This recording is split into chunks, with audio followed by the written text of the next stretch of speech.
प्रीतम दिल्ली से, राधा वल्लभ श्री हरिवंश। गुरुदेव, आपके चरणों में कोटि कोटि प्रणाम। गुरुदेव, यदि किसी व्यक्ति की मृत्यु हो जाती है तो उसका अगला जन्म हो जाता है या अपने कर्मानुसार किसी लोक को जाता है, तो महाराज जी फिर पितृ बनकर कैसे आते हैं? अगर कोई गलती हो जाए तो पितृ परेशान करते हैं, ये कैसे संभव है गुरुदेव? आप ये समझो, आप पितृ नाम दो, भूत नाम दो, कुछ भी नाम दो, अभी जो इनको बताया वो कर्म ही होता है। हमारा कर्म ही होता है, कोई हमको परेशान नहीं कर सकता।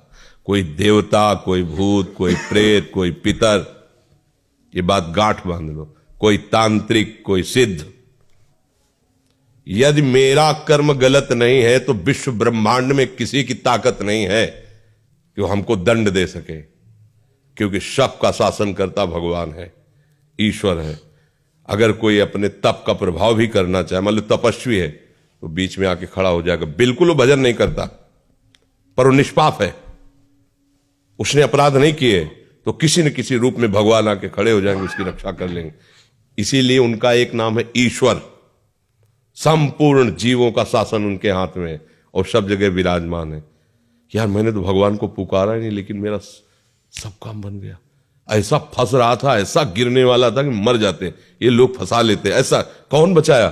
तुम्हारे अच्छे कर्म, तुम्हारे अच्छे कर्म है, बुरे कर्म नहीं। मैं तो फूंक फूंक कर पैर धर रहा हूं, जब से मुझे होश से कोई गलती नहीं हुई हमसे। हमारी दुर्दशा लोग कर रहे हैं, हमारी दुर्दशा इससे हो रही, उससे, कोई दूसरा नहीं है।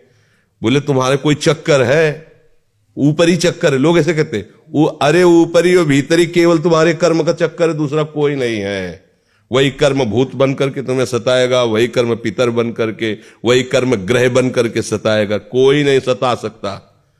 जो पे कृष्ण चरण मन अर्पित तो करी है का नवग्रह रंग, रंग माने भिखारी।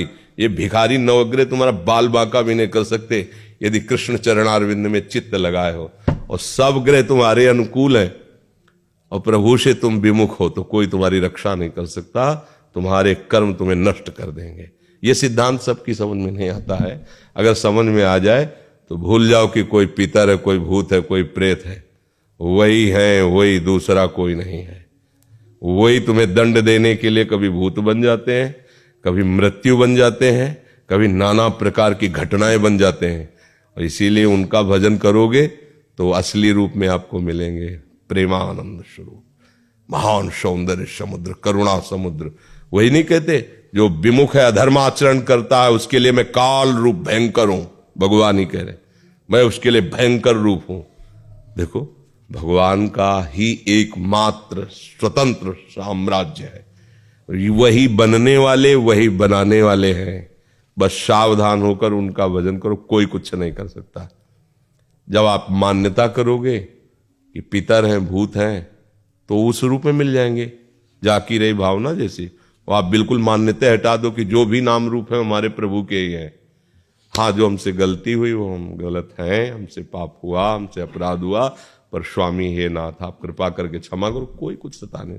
देखो, किसी का अटैक जो होता है ना, हमारे तन पर होता है, हमारे मन पर होता है। देखो ना, मतलब कोई एक्सीडेंट हुआ तो तन पर हुआ। कोई ऊपरी चक्कर जिसे कहा जाता है वो मन पर होता है, भूतावेश, कोई भी आवेश मन पर। तो ये तन मन जब तक तुम अहंकार में हो तभी तक पीड़ा दे सकते हैं। अगर भगवान को समर्पित कर दिए, अब किसी की ताकत है? भगवान के समर्पित तन और मन को कोई घसीट कर ले जाए, ऐसा हो सकता? इतना वीर कोई पैदा हुआ है क्या? बस एक बात समझ लो, भगवान के आश्रित हो जाओ। वही भगवान ने गीता जी में कहा, पितरों को पूजने वाले पितर लोग को जाते हैं, भूतों को पूजने वाले भूतों को प्राप्त होते हैं, और मेरा भजन करने वाले मेरे को प्राप्त होते हैं। वही पितर बने, वही भूत बने, आप जिस भावना से उनको भजोगे वैसे ही आपको मिल जाएंगे। वही सब अपना विस्तार किए हुए हैं। ये बात समझ में आ जाएगी तो फिर बात, कोई परेशानी नहीं है।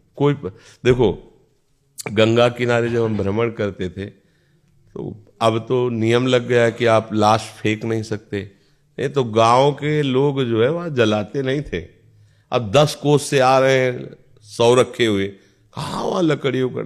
ऐसे ही गंगा नहाया और बालू बांधियो, गंगा में सकला दिया, तो सैकड़ों लाशें कुत्ते किनारे खाते थे, चीत चीत के खा रहे हैं। स्मशान है।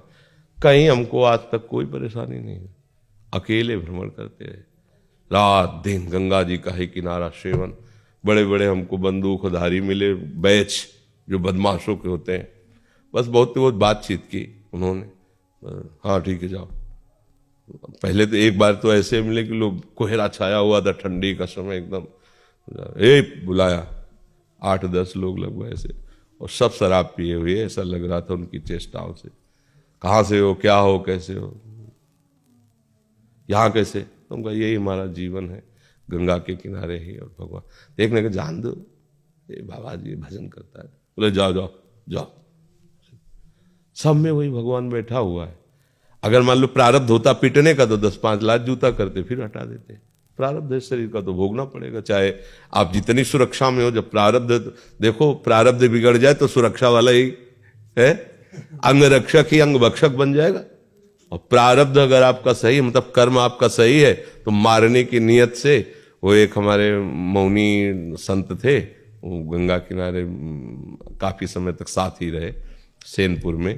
तो वो एक दिन घटना बता रहे थे कि हम किनारे किनारे भ्रमण कर रहे थे और वो मौन बोलते नहीं थे। तो बोले एक अन्य धर्मावलंबियों का नगर था, जो विरोधी हिंदू धर्म के हैं, उनके मतलब कई लोग लड़के ऐसे मनोरंजन कर रहे। उन्होंने देखा बाबा जी और शाम का समय था, बोले चलो इसे मारा जाए। उनका मनोरंजन है, जब उनको पशु पक्षियों को काटने में कोई हिचक नहीं, तो बाबा जी काटने में क्या हो। तो बुलाया, और तो उन्होंने मन में सोच लिया कि अब हमारा हो सकता है आज अंतिम दिवस हो। बिल्कुल मौन शांत रहते, भगवान का एकदम तन्मयता पूर्वक ध्यान, हो सकता है ये लोग मार दें। संत सब बात में तैयार रहते हैं कि भगवान का पता नहीं क्या विधान है। तो एक ने कहा यार तुम मार नहीं सकते इसको, उन्हीं की आए सब उसी से, तुम मारोगे नहीं इसे। बोले क्यों, तुम्हारा रिश्तेदार लगता है? बोले तुम्हारा कुछ बिगाड़ा नहीं, कुछ बोल नहीं रहा था, तुम मारोगे क्यों? बोले हिंदू बाबा जी इसलिए मारेंगे। बोले मार के दिखाओ तुम। अब 2-3 इधर हो गए, 5-6 इधर हो गए, आपस में थप्पड़ चलने लगा, वो चले गए। बाबा जी चले गए, बाबा जी इसको देखा वो मालिक इतना सर्वसर्व, कोई सता नहीं सकता, कोई नहीं, त्रिभुवन में नहीं।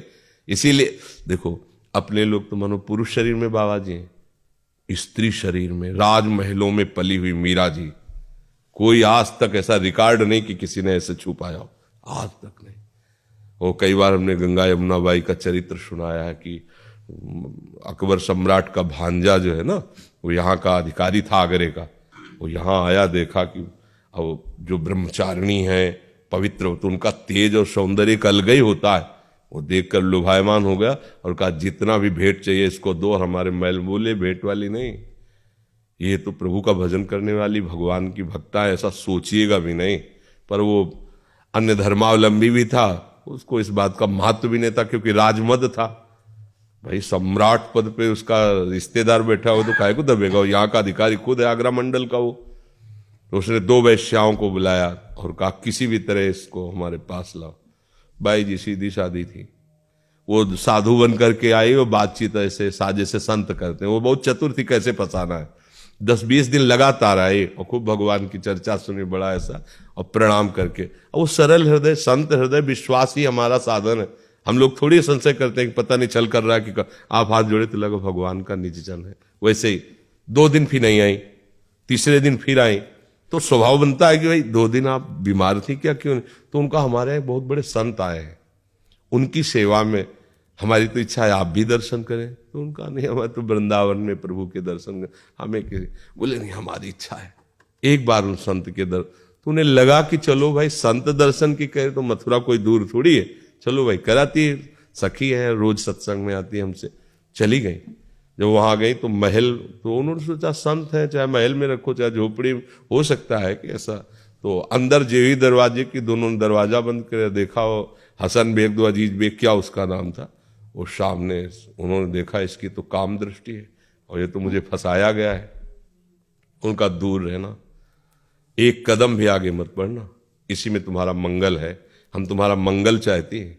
वो काओ, ये भाषा है क्या समझने वाला, जो कुआ मदान मदना तुरुआ, कामी पुरुष कभी ये नहीं देखता कि धर्म क्या है अधर्म क्या है, परिणाम क्या होगा, कामी पुरुष नहीं देखता, क्योंकि कामना में अंधा हो जाता है, बेटी है कि बहन है कि क्या है ये सब भूल जाता है। कोआ मदांधो मदना तुरुआ, अंधों में अंधा कौन, बोले जिसको काम। अब वो तो वैसे ही आगे बढ़ा, बस वो श्री हरिवंश, श्री हरिवंश, श्री हरिवंश। आंख मूंद करके प्रभु का भयंकर सिंह प्रकट हो गया उसी बीच में। वो लिखा हुआ है रसिकल निवाल में, और पैजामा गीला हो गया, मूर्छित होके गिर पड़ा। और बाई जी का शरीर वृंदावन में, भगवान कर तुम बिना विमान के एक क्षण में वृंदावन में। उन्होंने आंख खोल के देखा अपनी कुटिया में बैठी है, तो उन्हें कोई आश्चर्य नहीं हुआ, क्योंकि सर्वाश्चर्य में भगवान है। अरे यहां से साड़ी नहीं खत्म हो पाई, 10,000 के हाथियों का बल रखने वाला मूर्छित होके गिर गया यहां से द्रौपदी जी के। भगवान वस्त्र ही बन के विराज, भगवान भगवान है। बाद में चरणों में गिरा के बड़े एक भरोस हो बस। तो कोई फिर, और ऐसे तो कितना कितना दुख है। आप देखो ना कि पूरा जीवन शांति, ये सब भूत ही तो लगे। अरे सबसे बड़े भूत ये पंचभूत, 5 भूत इनको नहीं कहते, ये पंचभूत है। यही हमें तो सब काम, कोई है मंत्र तंत्र इन पंचभूतों से हटा दे। देखो कितना हमें फंसा लिया पंचभूतों ने। ये 5 भूत है, ऐसा फंसा लिए कि बार बार जब से प्रभु से बिछुड़े इन्हीं भूतों के चक्कर में जन्म मरण हो रहा है हमारा। एक बार भगवान का आश्रय लेकर भजन करो, कोई तुम्हें हरि स्मृति सर्व विपद विमोक्षणम, ये भगवान व्यास देव जी के वचन। हरि स्मरण समस्त विपत्ति, समस्त विपत्तियों से मुक्त करने की सामर्थ्य रखता है। बस ये कि हम लोग हरि स्मरण करें। राधा राधा राधा राधा, राधे श्याम राधे श्याम, राधा वल्लभ श्री हरिवंश, राधा वल्लभ। इसी से मंगल है जी।